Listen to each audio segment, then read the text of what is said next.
On February 1, 2025, a significant development unfolded in the ongoing Israeli-Palestinian conflict. Israel released 183 Palestinian prisoners. This release was part of a ceasefire agreement reached with Hamas on January 19, 2025, following a month of intense fighting. The exchange marked a fragile step towards easing tensions. However, it has also ignited controversy and underscored the deep mistrust between the two sides. The released prisoners, many of whom had been held for years, returned to a hero's welcome in Gaza. They were greeted by jubilant crowds and Hamas officials, who hailed their release as a victory. However, the joy was tempered by disturbing allegations. The Palestinian Prisoners Society, a human rights group, reported that many released prisoners showed signs of severe mistreatment during their detention. These allegations paint a grim picture of the prisoners' experiences in Israeli jails. The Palestinian Prisoners Society claims that prisoners were subjected to torture, including beatings and sleep deprivation. There were also reports of inadequate medical care, leading to cases of scabies and other health issues. The Red Cross echoed these concerns, criticizing the Israeli prison service's handling of the release. They noted that prisoners were shackled with their hands above their heads and forced to wear degrading armbands. The allegations of prisoner mistreatment have drawn international attention and condemnation. Human rights groups have called for independent investigations into the claims. They argue that such treatment, if proven true, would constitute a violation of international law. Israel has denied these allegations, maintaining that its treatment of prisoners adheres to international standards. Hamas, the militant group that governs Gaza, has vehemently condemned the alleged mistreatment of Palestinian prisoners. They have contrasted it with their treatment of Israeli captives held in Gaza. Hamas officials claim that they provided adequate food, water, and medical care to the hostages, despite the challenging conditions in Gaza following Israeli airstrikes. While Hamas has been vocal in its condemnation of Israel's treatment of Palestinian prisoners, the group has also faced criticism for its own human rights record.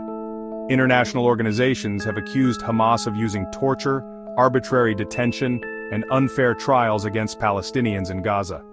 These accusations have further complicated the narrative surrounding the prisoner exchange.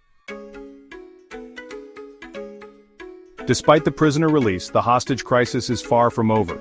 As of February 2, 2025, 20 hostages, a mix of Israelis and foreign nationals, remain in Hamas captivity. They are the remaining pieces of a complex puzzle that began with Hamas's surprise attack on Israel on October 7, 2023.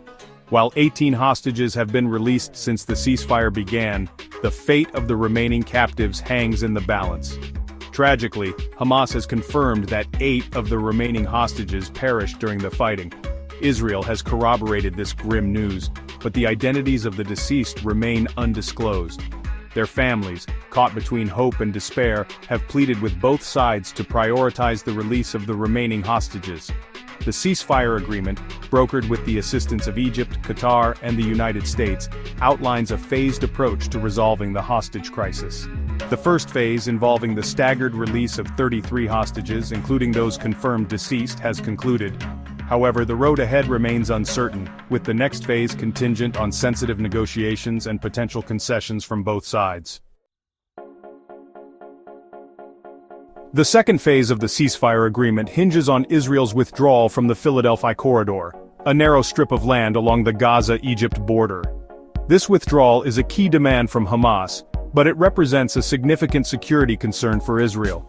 The corridor serves as a crucial buffer zone, helping to prevent the smuggling of weapons and fighters into Gaza. Adding to the complexity, Israeli Prime Minister Benjamin Netanyahu has linked the withdrawal to a change in leadership in Gaza. He insists that Hamas must be replaced as the governing force before any such withdrawal can occur. This stance has drawn criticism from Hamas, which views it as an attempt to dictate Gaza's internal affairs. Netanyahu's recent visit to Washington, D.C. aimed to garner support for Israel's position and discuss the terms of the next phase of negotiations. However, the visit yielded no significant breakthroughs. As the second phase of negotiations is set to begin in Doha on February 2, 2025, the path to a lasting resolution remains fraught with challenges. The release of the 183 Palestinian prisoners has provided a glimmer of hope, but the fate of the remaining hostages and the underlying issues fueling the conflict continue to cast a long shadow. If you're loving the latest updates and in-depth stories we bring to you, Don't forget to hit that subscribe button so you never miss out on the action.